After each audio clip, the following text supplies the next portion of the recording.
All right, we are reading from my book, The Purpose of Life, A Brief Scientific and Magical Approach for the Zodiacal Age of Aquarius. You can buy it on Amazon. And this is Chapter 9, The Path of the Seeker. The path of the seeker is a term that I use to describe my spiritual journey.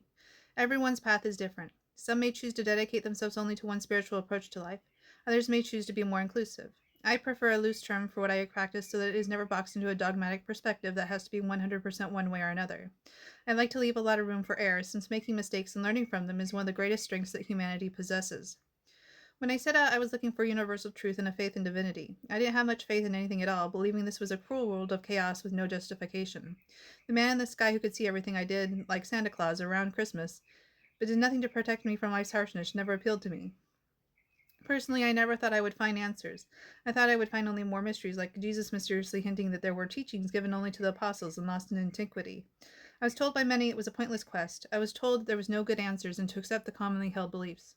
Many still accuse me of being lost because they believe that the only acceptable truth is found in accepting particular religions.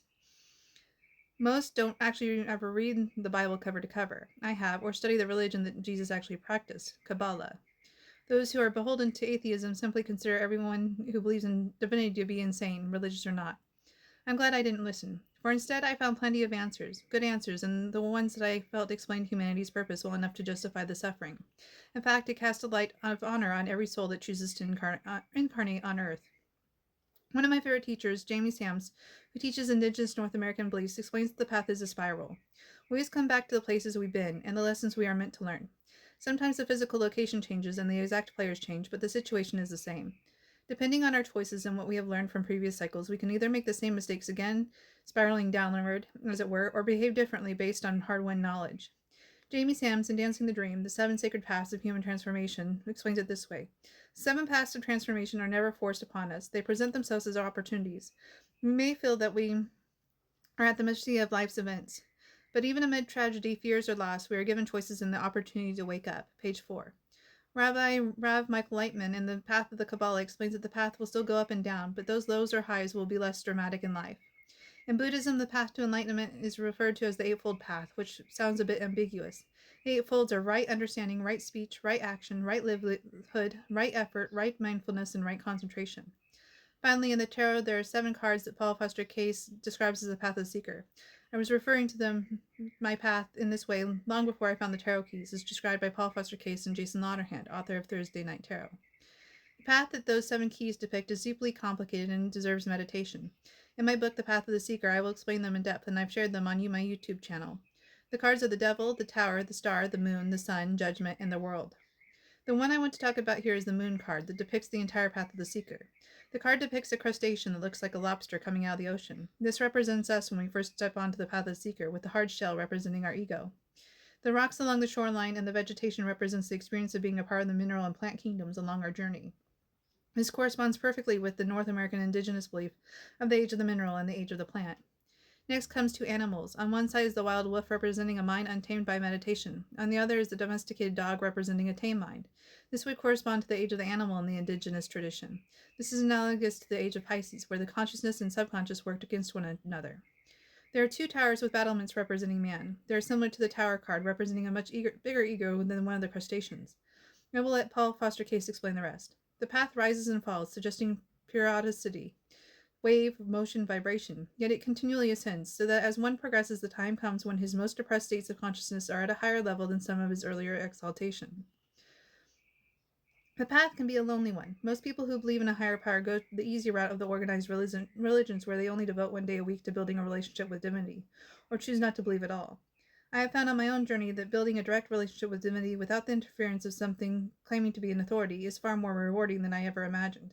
By having an inclusive approach, I've developed more understanding and love for my fellow human beings. I believe that we intuitively feel this pull towards the path and relate to the path. Thomas Campbell did a magnificent job in being inclusive and brought to light the archetypal monomyth he called the hero's journey. All of us are heroes on our own quest to the truth and wholeness. Campbell was first intrigued by the Holy Grail quest in the stories of King Arthur. Today it is almost common knowledge in the spiritual community that the Grail is the human body, and the quest is to become a channel or container for divinity, the same idea that we discussed in the chapter on awakening. Campbell's goal led him to examine a wide variety of myths, and he found that the stories always followed the same cycle.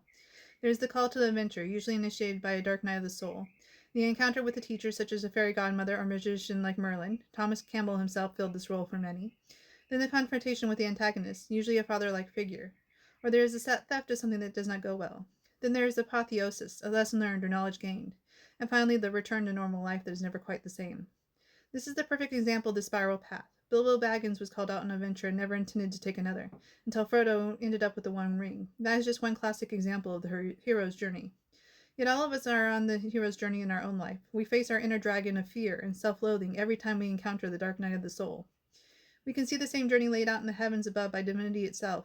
With Aries, the sign of the ram, we start off a new adventure at the start of the zodiacal year. When we hit the bottom of the cycle, Scorpio, we face our deepest, darkest fear, much as Luke did on Dagobah when he faces Phantom Darth Vader, breaking his mask and seeing his own face. In Sagittarius, we take aim with our intentions by knocking our bow upon our arrow, or our arrow upon our bow, and shooting straight to the galactic center where the newborn stars are made.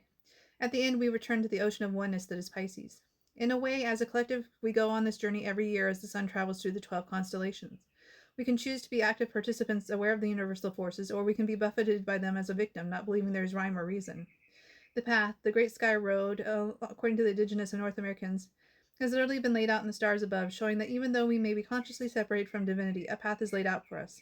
We are given the map in a timeless form that human hands cannot change. Every group of human beings from every culture around the globe has similar stories of the path, as Mathiasen, 2012, proves over and over again in his books on the worldwide system.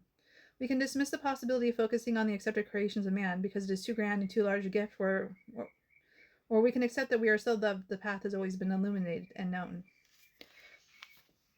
And that is my chapter 9 and the Purpose of Life book, which again you can buy on Amazon.